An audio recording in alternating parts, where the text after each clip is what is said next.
Good afternoon. Welcome to Spy Chat. I'm Amanda Olkey, Director of Adult Education at the International Spy Museum in Washington, D.C. Thank you so much for joining us today. We have our wonderful Executive Director, Chris Costa, leading Spy Chat, and he is joined by Gerald P. Hamilton, former Senior Intelligence Service Officer with the Directorate of Operations of the CIA. Jerry served with the CIA for 35 years in numerous senior management positions. The majority of his career was devoted to overseas duty, primarily in Latin America, the Caribbean, Africa, South Asia, and Europe.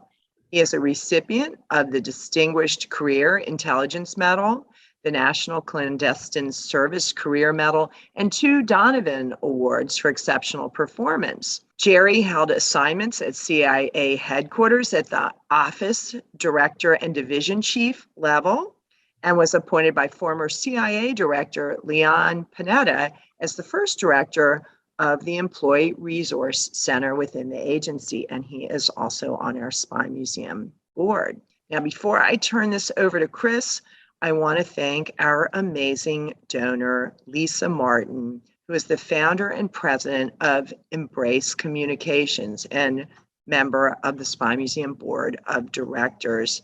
Thank you so much, Lisa, for your support of this program.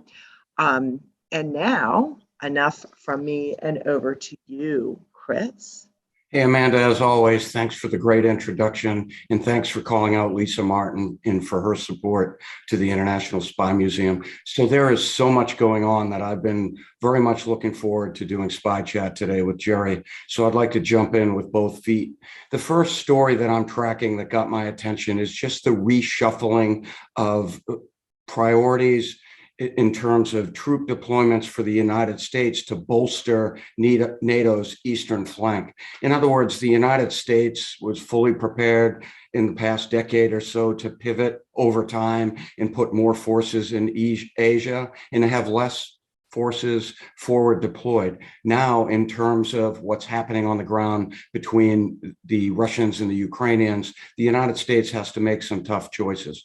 Do U.S. military forces deploy long-term, or do they have short-term rotations to bolster that eastern flank? So a lot of this continues to be an open question, but we certainly can explore that question in questions and answers. The second story, we've talked a little bit about this, and I'd love to hear Jerry's perspective, not to put him on the spot. Of course, he could talk about whatever he'd like, but I find it fascinating that the United States has pivoted toward a paradigm changing program for declassifying sensitive intelligence, declassifying it, making it non-sensitive and releasing it to the public to, in essence, to telegraph the punches of Putin. In other words, the CIA, the DNI, the Director of National Intelligence, the National Security Advisor, Sullivan, has made decisions with President Biden's approval, of course, to declassify intelligence and to release that intelligence. This is clearly an information war between the United States, the West, and Russia. And I think this has really countered in significant ways, successfully, Putin's messaging, which of course is malign. It is in fact fake news, and it's really being consumed internal to Russia. But I think word is getting out that there is a lot of manufactured news and certainly disinformation. The third story that got my attention, and this is to be expected. It happened throughout the Cold War, but there have been significant expulsions of Russian intelligence officers. Over a dozen countries in Europe have sent some 400 Russian intelligence officers, or thought to be suspected Russian intelligence officers, have declared them persona non grata and sent them out of European capitals. This is significant, and as our dear friend Mark Polymeropoulos has said, this will have far-reaching effects, I think, on Russian intelligence operations. At the same time, the West has to be careful. We want to continue some channels to Russia, which means being able to talk to diplomats. So hopefully it's not diplomats that have been thrown out of countries, but it's Russian intelligence officers that are working against the interest of the West. They're certainly very aggressive. Didn't have a chance to do a lot of assessment of an article I read just this morning that took place in Bratislava, Slovakia, and a very aggressive Russian intelligence operation was revealed to the public. I hope I didn't get that wrong. I didn't have a lot of time to do additional research. The next story, so where you have intelligence, you have counterintelligence. The flip side of intelligence operations is somebody trying to disrupt, detect, deter, and identify hostile intelligence services activities. What am I talking about? On the ground in Ukraine, there seems to be a significant concern, with great justification, I might add, that Russians are working against the Ukrainians on the ground in terms of sabotage cells, in terms of BDA, battlefield damage assessment. In other words, there are people that are providing intelligence, violating Ukrainian law, providing intelligence back to Russia. That is a huge problem. And there was an excellent story in the New York Times that kind of laid out the idea of checkpoints in places like Lviv's, checkpoints, curfews, and extensive reporting, some thousands of reports every day about the possibility of sabotage cells. And it seems that there have been some 20 saboteur cells that have been disrupted in the Ukraine. And you might want to check my numbers on that. And I'm sure that's a dynamic that's changing. Some of the reporting is also suspicious and could just be a oversensitized public on the ground in Ukraine. Changing gears on extremism, I am watching very closely the idea that there's a militia group that's actually very effective as a fighting force. They've been on the ground since 2014. That force is called the Azov Battalion. They're operating in the south. This is a Ukrainian force of non-Ukrainian military, a militia movement. The problem with this militia movement in the past, they have been charged with or accused of having far right-wing ideological bent. That is only a problem from my standpoint if some of these individuals are radicalized, do have far right or neo-Nazi ideologies, which they've been accused of. Of course, that plays into the false narrative of Putin. So right now, they're an effective fighting force when working in concert with their brothers and sisters in the Ukrainian military. But all of that said, I'm looking at the long-term counterterrorism implications of people that are trained and fight on the ground in Ukraine and might have different objectives long-term. I don't want to make too much of that idea, but I will share with you that in private circles, the counterterrorism professionals I talk to have a wary eye of this dynamic. And also in the vein of counterterrorism, it's very interesting that President Zelensky went to President Biden reportedly via phone conversation and urged President Biden to consider a designation of Russia as a state sponsor of terrorism. As a former counterterrorism policy guy at the White House, this is a significant step.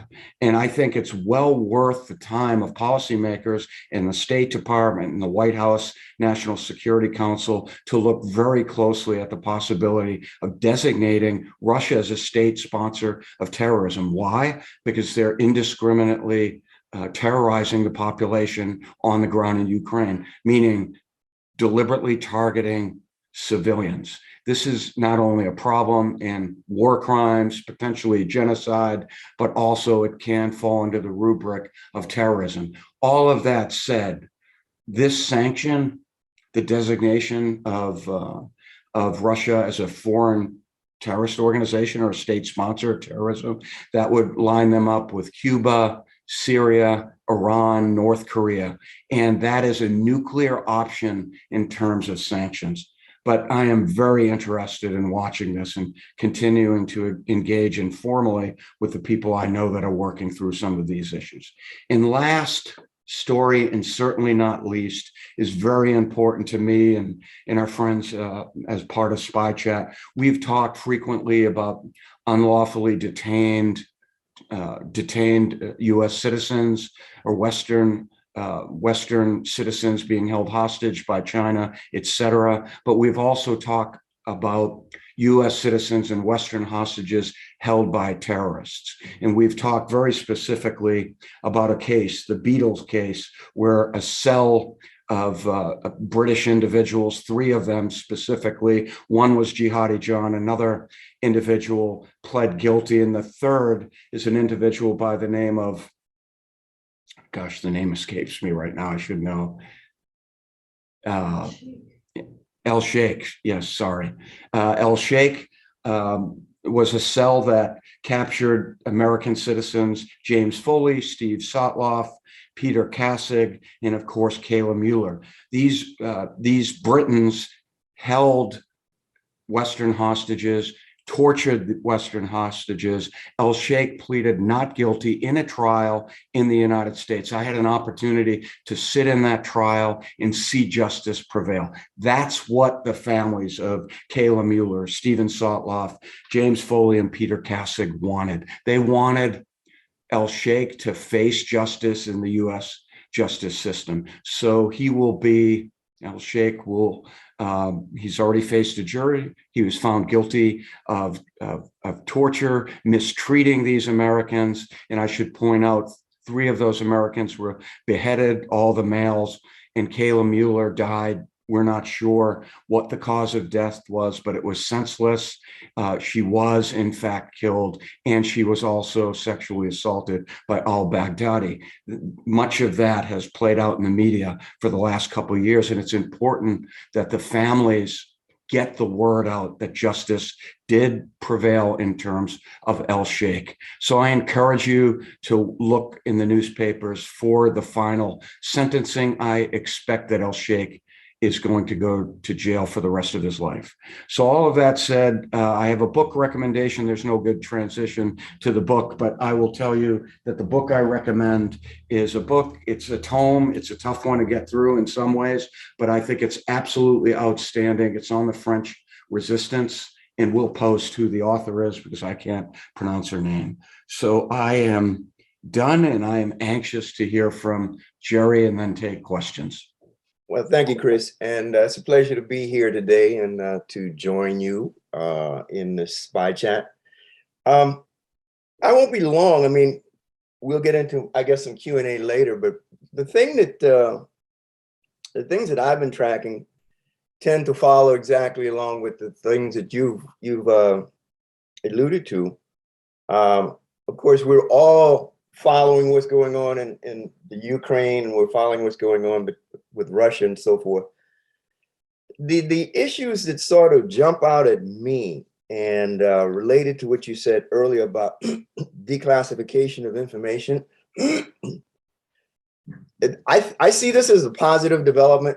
The fact that we are now declassifying information that can be put out to the rest of the world, but in particular to the Russian people about what is actually going on, because they are denied, the truth of the situation. And it is having an effect. I mean, I had the benefit of being able to travel in the region recently, and it's striking to sort of watch the numbers of young Russian couples, families that are actually fleeing Russia. They are beginning to sort of vote with their feet. They're leaving. They want no parts of what's going on in terms of this war. And those that have the wherewithal that can leave with the funds, they're taking their money out and coming out, and they're leaving. And they have no intention on going back. Had this conversation with a few. It is amazing to me, the countries that are, I call them the rim countries, the countries that are on the periphery that share borders with Russia, the uneasiness, the tenseness, the tension that is going on. I mean, life continues afoot, and they tend to sort of go about the business of doing their own things, but they are very concerned with what's going on their borders, particularly in those countries that actually have a Russian presence, that are occupied. You know, for example, in the country of Georgia, they are very concerned with what's going on, because they look at the Ukraine to say, you know, we could be next, they could be next, and they're right, because they do have an occupying force there. These are the kinds of things that, you know, I pay attention to with respect to what's going on in the Ukraine.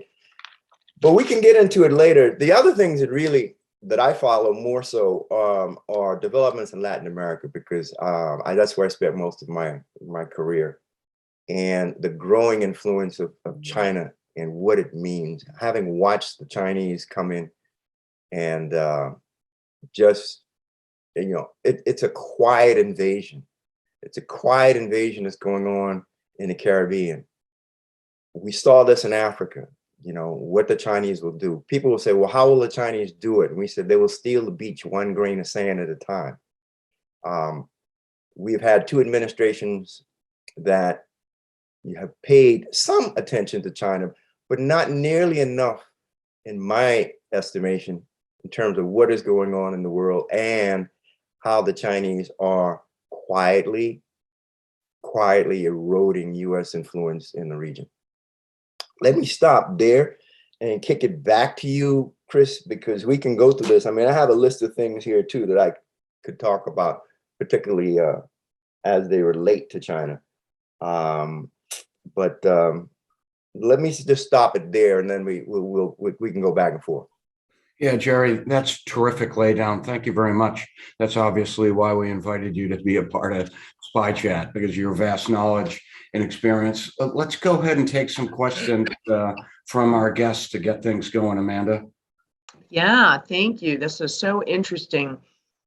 Playing off you mentioning the younger Russians voting with their feet, Jerry, Correct. There was an interesting article in the Washington Post, and I'm sure many other places, about Russian tech companies being really challenged. You know, they thought they were going to grow and have a global brand, but with this information crackdown and economic sanctions, they're being very troubled and halted in their tracks. Do we think there would be also a brain drain for, you know, innovators such as that? What are your thoughts about not just young people leaving, but, you know, businesses?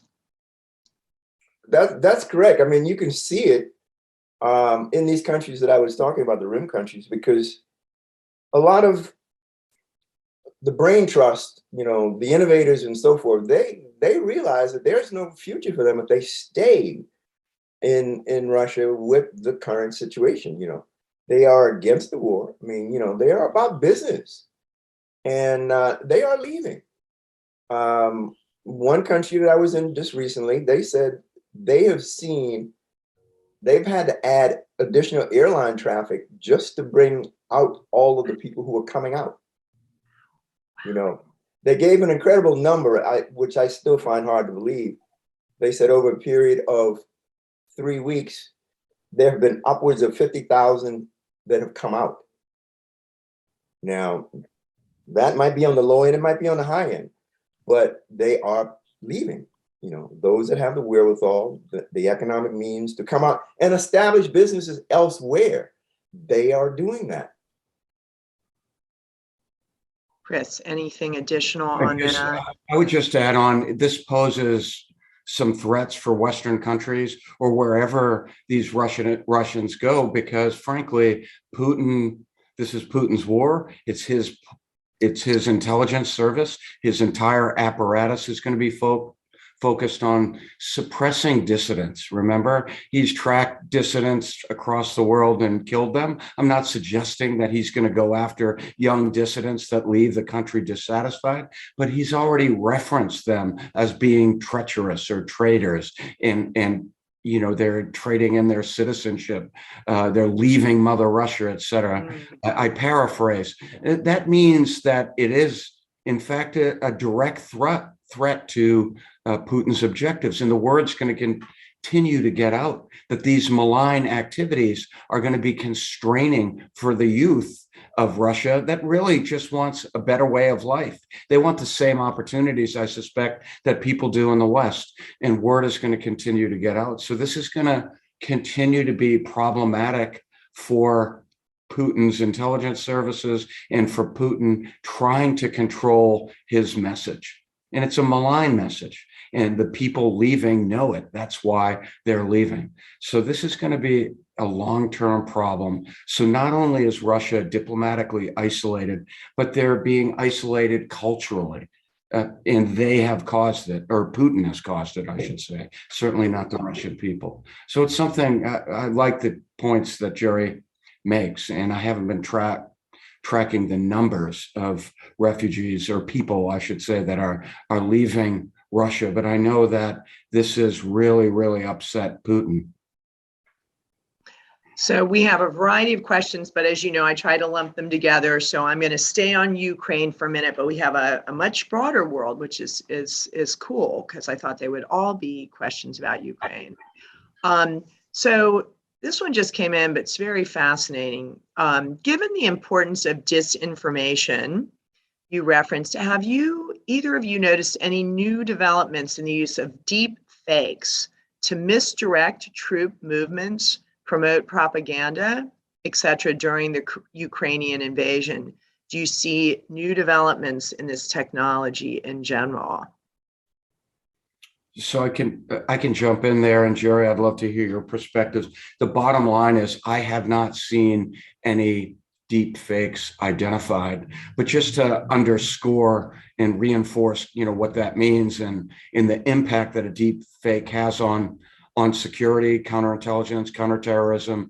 I believe while I was at the White House, there was a deep fake that I saw of a weapon that was perched on a building in the western part of the United States. And we found out later that this was ISIS trying to generate fear, trying to redirect security services and in essence, resources. And it really got our attention. It proved to be a deep fake. It wasn't entirely sophisticated, but that was ISIS. They were operating, they were on the run at the time, circa 2017, 2018. Their caliphate was shrinking, yet they had time to have someone, probably, I presume a Westerner, post a deep fake that was identified very quickly. But it was done, if I'm not mistaken, it was done in the aftermath of the Las Vegas shooting. So there was enough concern and fear in the United States.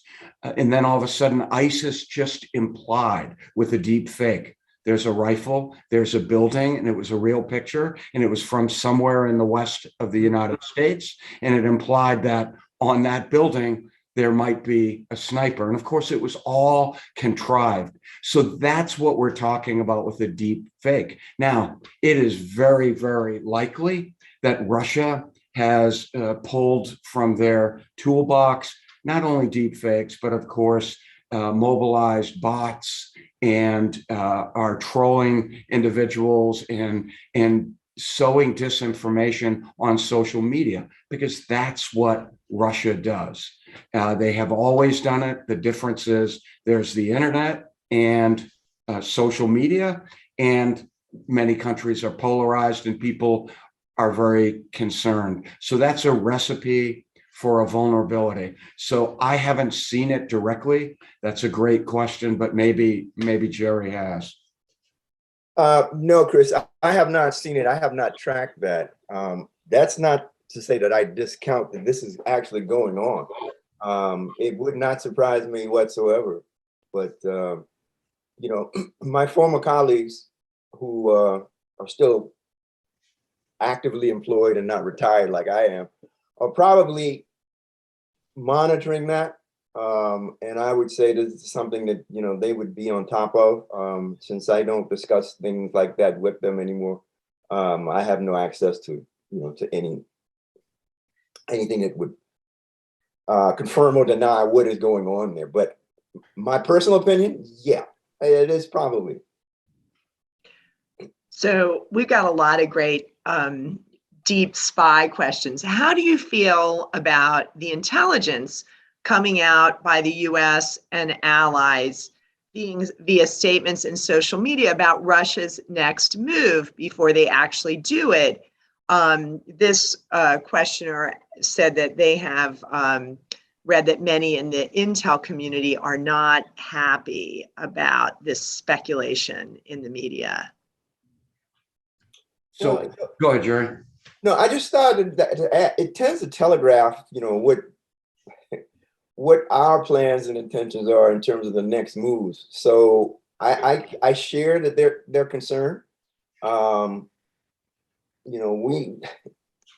We try to err on the side of openness and sort of giving people access to as much as possible. But it tends to disrupt your operational planning.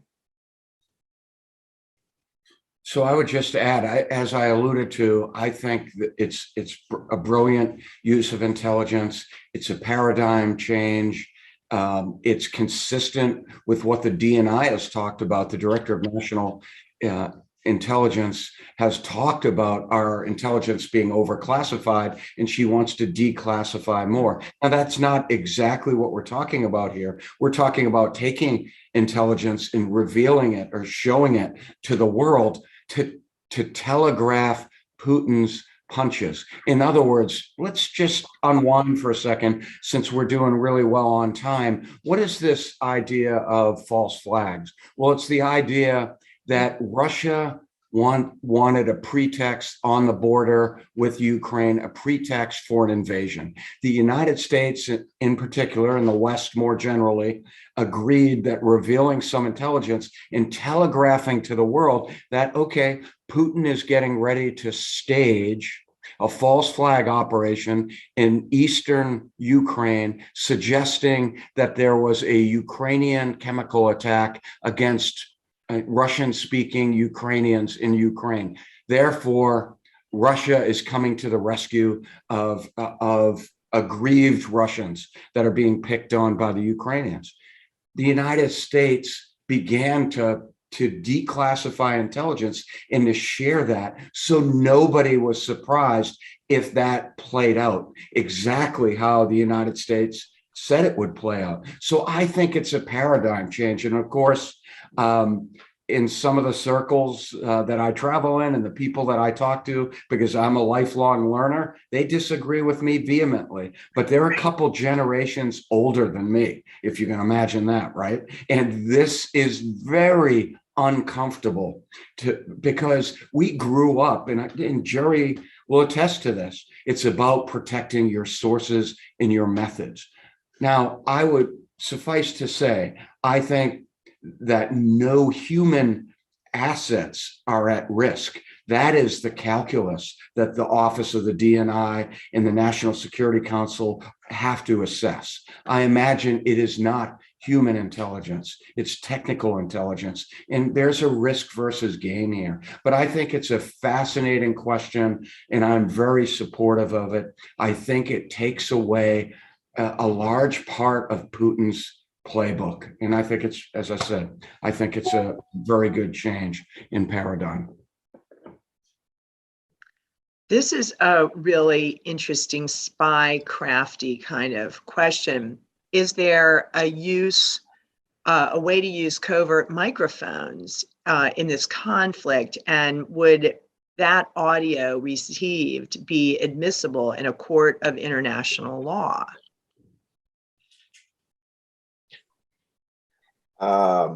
Jerry, you're right. The question is, use it in what capacity and what regard? I mean, and it probably would not be admissible in an international court of law, but I'm not a lawyer, so I can't really, speak to that.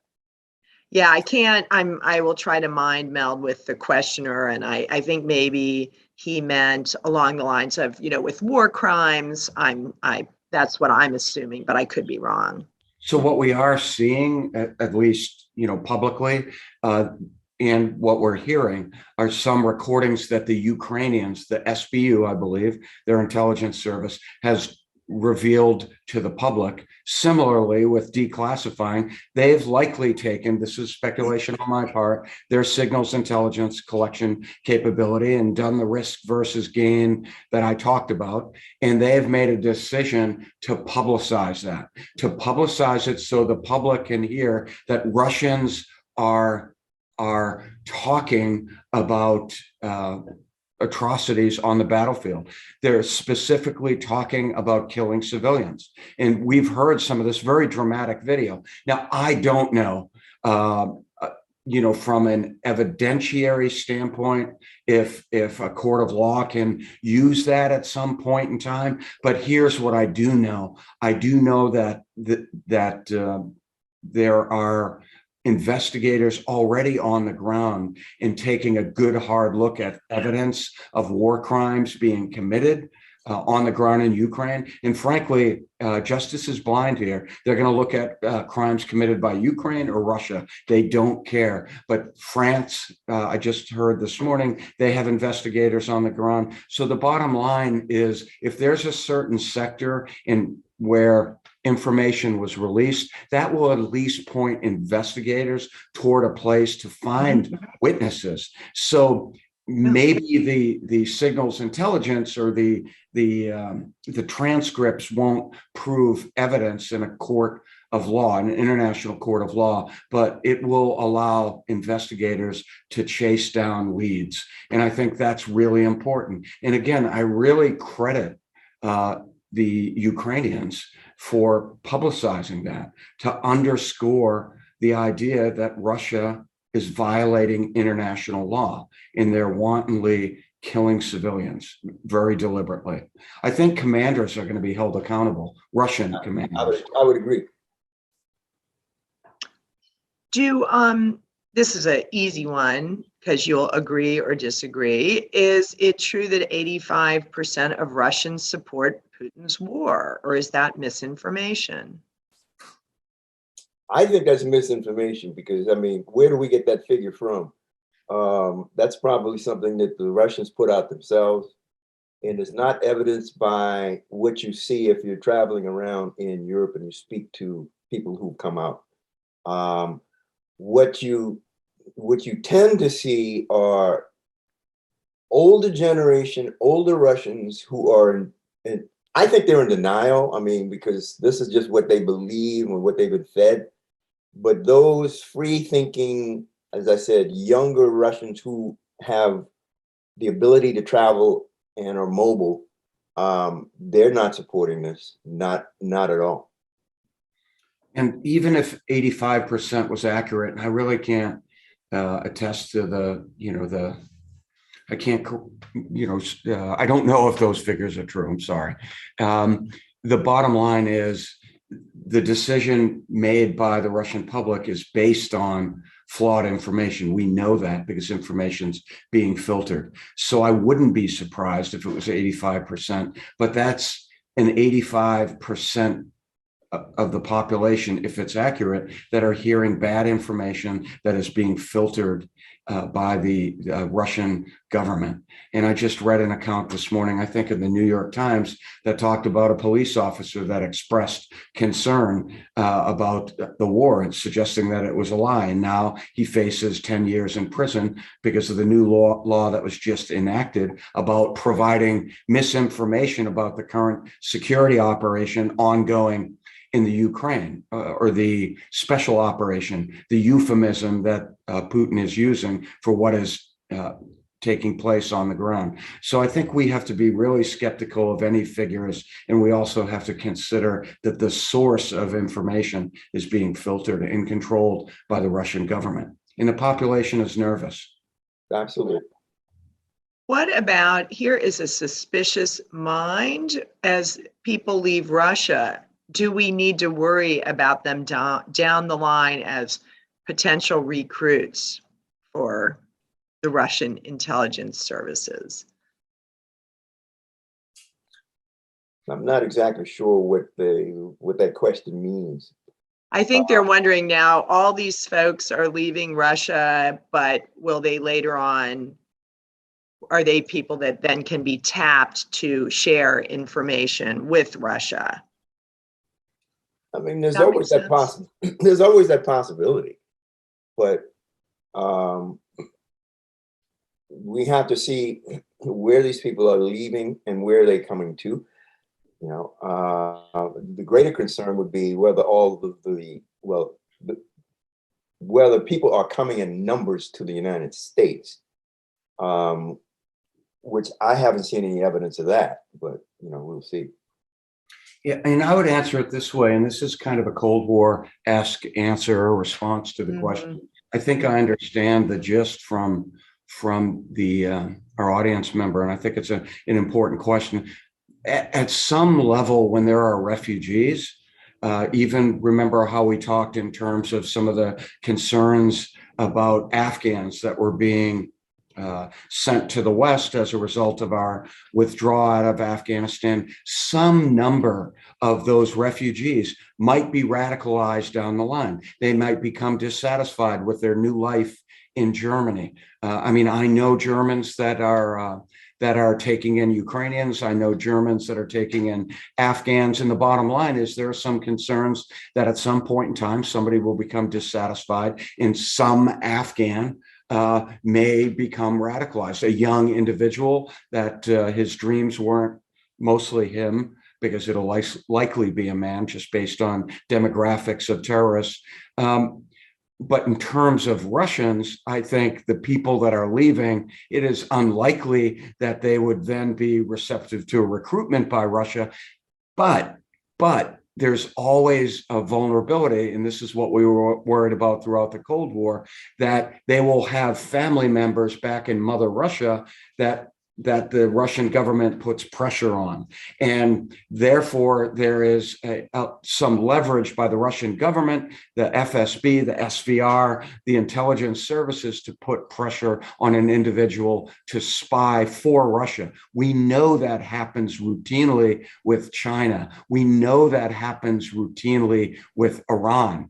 Very specific cases in the last couple of years that got my attention of Iranian intelligence services putting pressure on Iranians in the West, to commit espionage.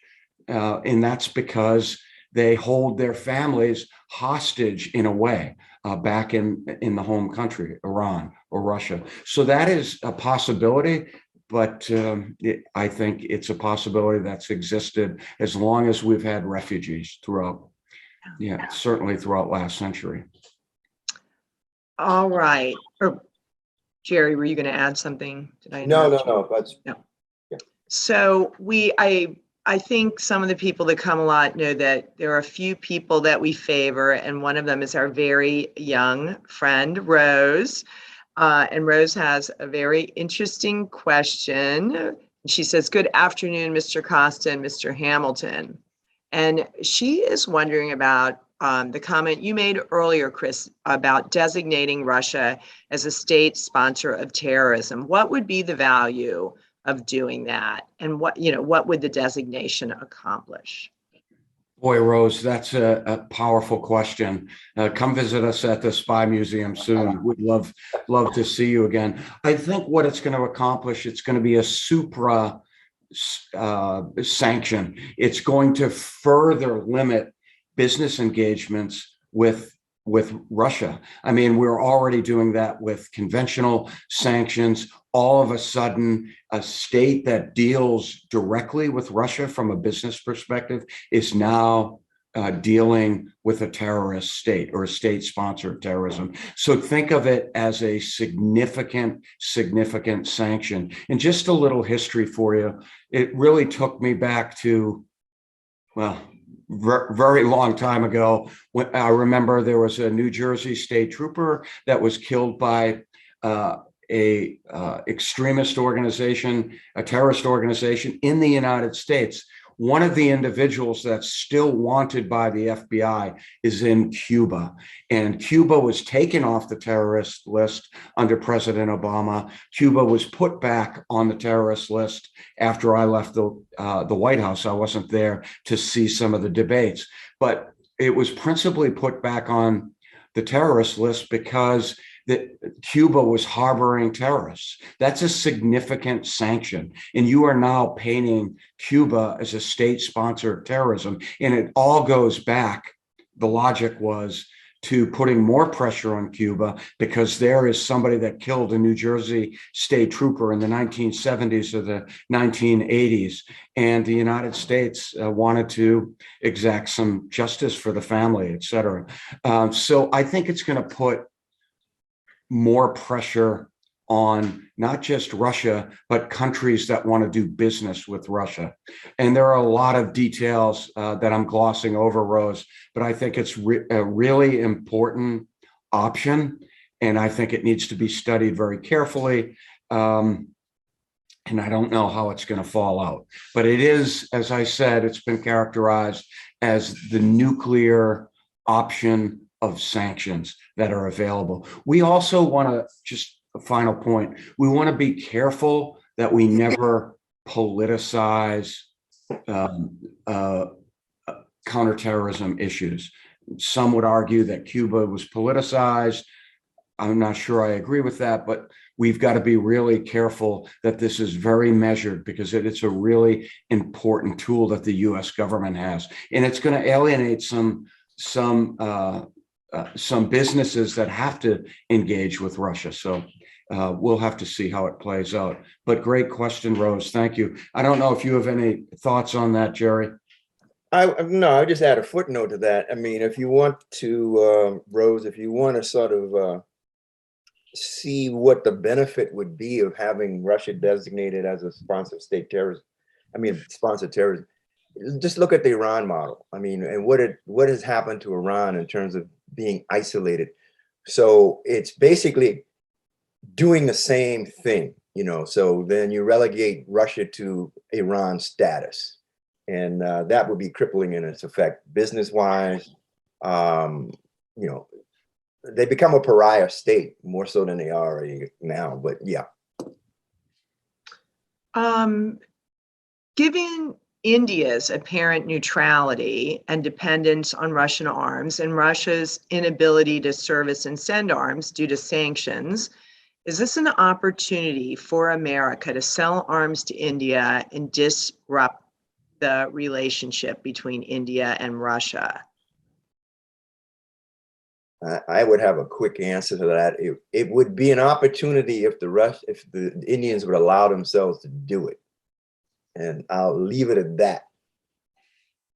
So I'm not an expert on India. I've never been there. We've tried to, we have at the Spy Museum engaged with former intelligence officer from the research analysis wing. So it's a fascinating dynamic to watch the Russia-India relationship.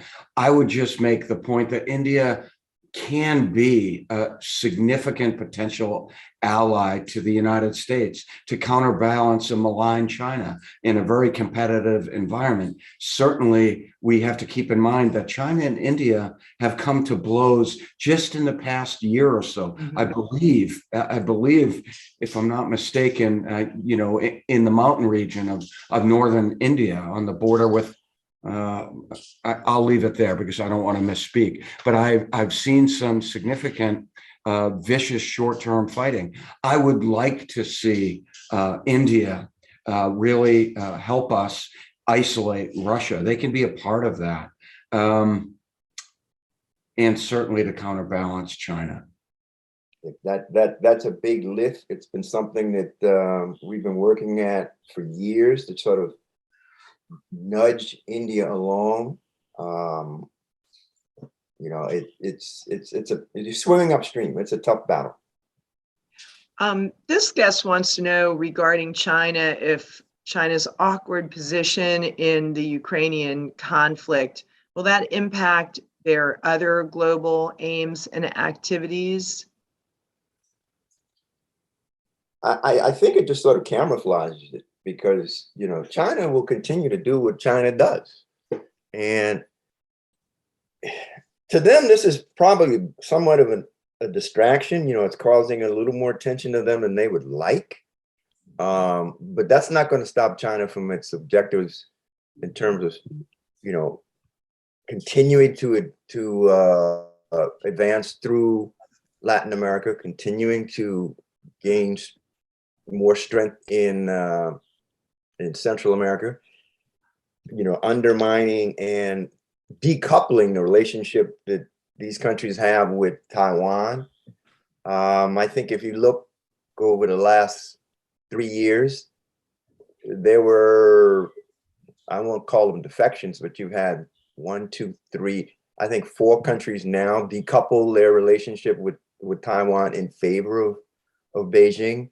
So the Chinese will continue to do what the Chinese do quietly. I mean, it's just, we just need to pay a little more, not a little more, a lot more attention to it. The port projects that they have going on worldwide. I mean, I saw a map. I can't remember the publication that it was in, but it was sort of stark to me. We had red dots on all of the countries in Latin America and throughout the rest of the world where there are port projects going on. Well, the problem with the port projects is it can be dual use. The Chinese will come in and they will build a port. Yeah, it's for commercial and shipping purposes also, but it gives them, they negotiate then basing rights. And then the next thing you know, you got the Chinese Navy in these places. I think the Sri Lankans are probably kicking themselves because they've sold a port in Sri Lanka for 99 years on a lease to China. So that particular area around the horn of, well, it's not really the horn, but the tip of India is basically controlled by China.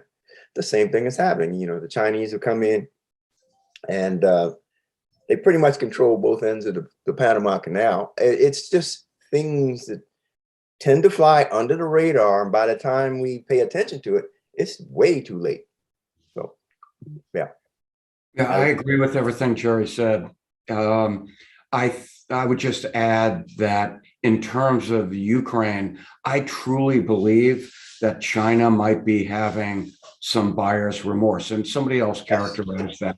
I think that they want to continue their 100-year plan that Jerry's alluding to, this idea of gobbling up ports and legally, but it's a policy of long-term coercion and deception. General McMaster, one of my former bosses when I served at the NSC, General McMaster has written extensively some opinion pieces on China, their policy of coercion, and the idea that they're going to put pressure on these countries once they get their fingers into, once they grasp those ports, they own those countries. Those countries are going to be beholden to China. And then lo and behold, what looked like a commercial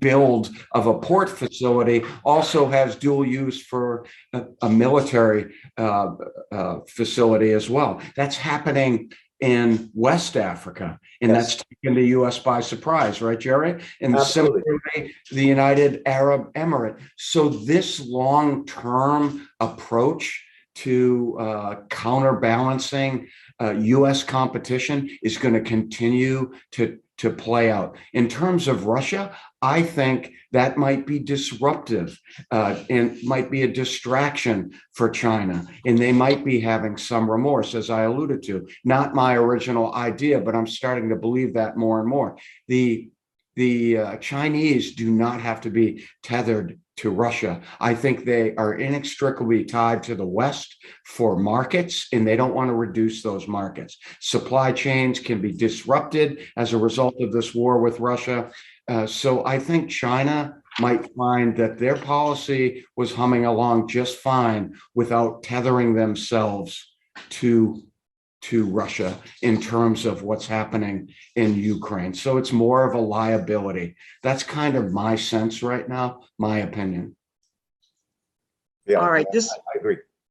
Very much shifting gears, but I want to get to this before we run out of time. This is a question about your background, Jerry, and asking for thoughts on your time with CIA's diversity outreach programs and how that makes our country's intelligence community capabilities better, more capable of being able to accomplish what others cannot accomplish?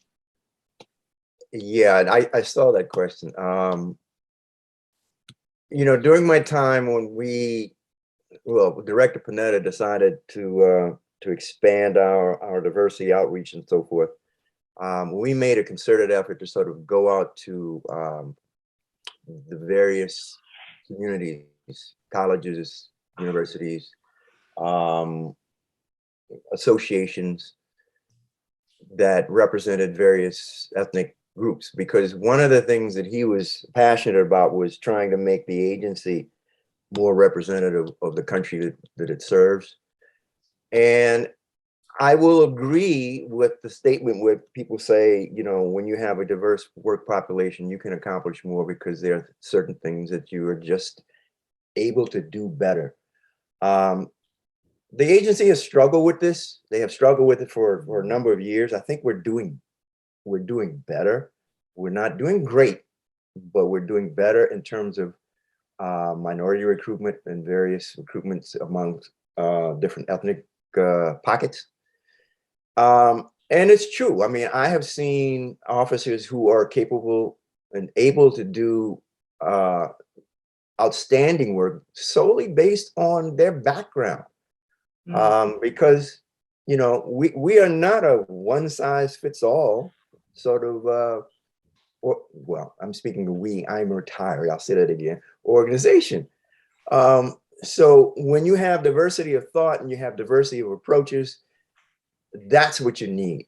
A lot of times we would go out to colleges and universities and they would say, well, we can provide you all of the applicants for your next recruiting class. So, we have like 300 or 400 applications. So we can supply you with all of the students. And we say, well, where's the diversity of thought in that? You get groupthink in that regard. So, we want to go out and have a diverse workforce. We want to go out to the various communities. We want to hear their ideas. So to make this, a long answer to a short question, we can do better.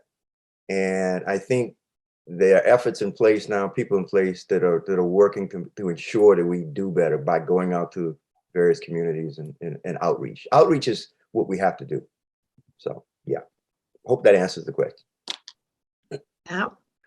That was just great. And we do tackle in our gallery that has a much cooler name than analysis. But when we talk about analysis, we try to get people to think about how they come at a problem and how we all can hold an opinion that seems so correct. And so it's that diversity of voices, of perspective. It's so powerful. So thank you for sharing that.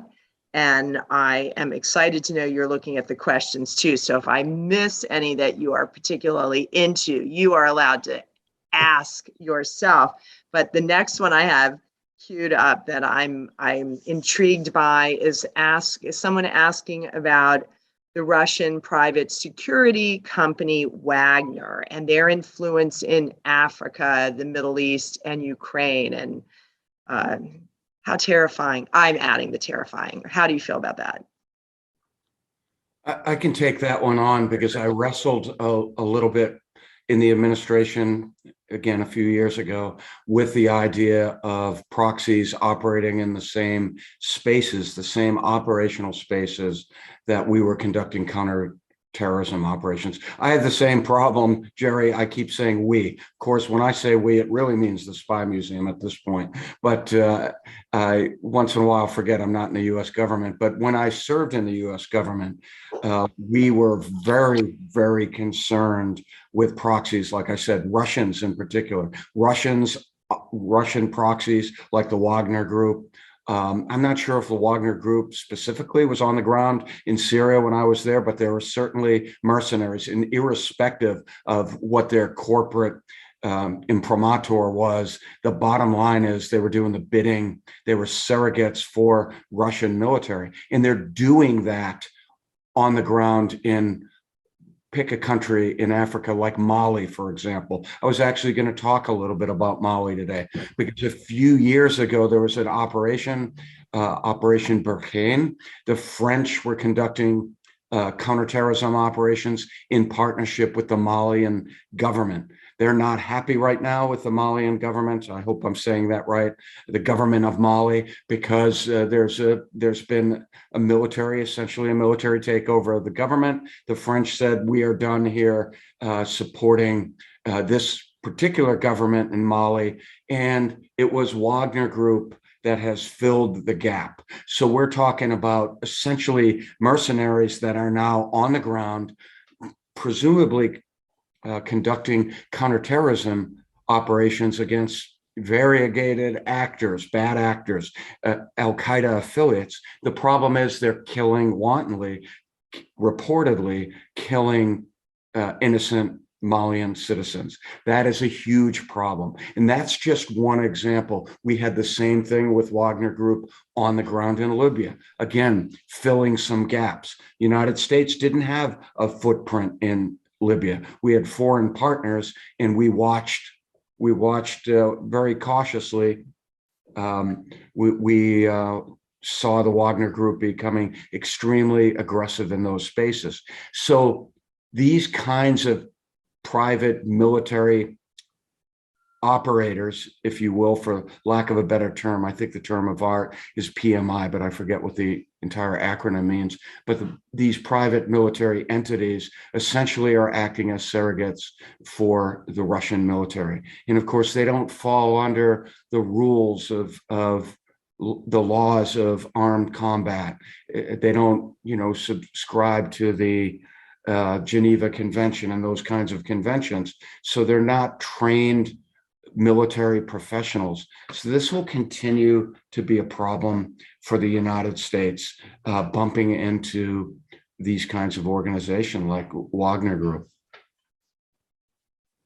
I want to squeeze in a really quick, direct question to you, Jerry, where a guest wanted to know a little more about China controlling both ends of the Panama Canal. Well, this Hutchison Whampoa, they have the shipping containers, so they were the port operators on the Cologne side and on the Pacific side. Also, the Chinese came in and they offered up money to build new locks, because the large container ships could no longer fit through the canal. So all of that was financed by the Chinese. I mean, the Chinese put in a new bridge. This is their typical MO. I mean, they do this everywhere. They go in and they will make road projects. They will do bridges. They do bridges very well. They put a bridge over the bay in Mozambique that they've been trying to put in for years. Now they've got the Mozambicans have a China problem because all the workers that they brought in never left. So, they get these countries, mainly cash-strapped countries, economically strapped countries, and they get them in a debt trap. And that's where they stay, that they're in there for years of commitment. Another country in Africa, they came in and they built a new foreign ministry for them. I mean, really? Where do you think their allegiance is going to be? So, yeah. But back to Panama. That's what happened in Panama. They acquired both ends of the canal in terms of the shipping facilities. So, run by the Chinese. All right, Chris Costa, do you want to say anything final before I wrap this up? No, I just will say that this is about the sixth speaking engagement I've done this week, and this is perhaps, with some risk, I'll say it was the most enjoyable. I really enjoyed doing this program with Jerry. He has a vast amount of experience, and this was a lot of fun. We covered a lot of ground and a lot of unexpected questions. So as always, I'm grateful to the SPY team. Jerry, I'm really grateful that you're part of our board and that you joined us today. Thank you, team. I really appreciate it. And thanks to our audience. I'm really excited about the direction of SPY Chat. So thank you for joining us today. Any final words from you, Jerry? No, thank you very much for having me. I was a little bit apprehensive and anxious in terms of how this is going to flow. I've enjoyed it, and I get a kick out of looking at some of the Q&As because there's some from some people that I know, and I told them don't send me any questions.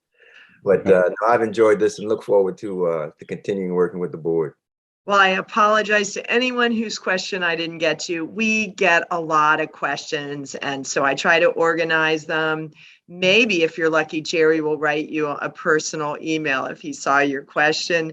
Thank you, everyone, for being here. This was wide-ranging, so interesting. Our next program is on April 27th at noon Eastern Time. We'll be going back in time and looking at Berlin, capital of spies, with Bernd von Costa, the curator of the Allied Museum in Berlin. And you can check our online calendar for this and other programs for people of all ages. And once again, very special thanks to Lisa Martin, founder and president of Embrace Communications and member of the Spy Museum Board of Directors, for her stellar support today. Donations support our nonprofit mission, and we can't do it without the generous support of folks like Lisa. Thanks, everyone. Stay well. Thank you.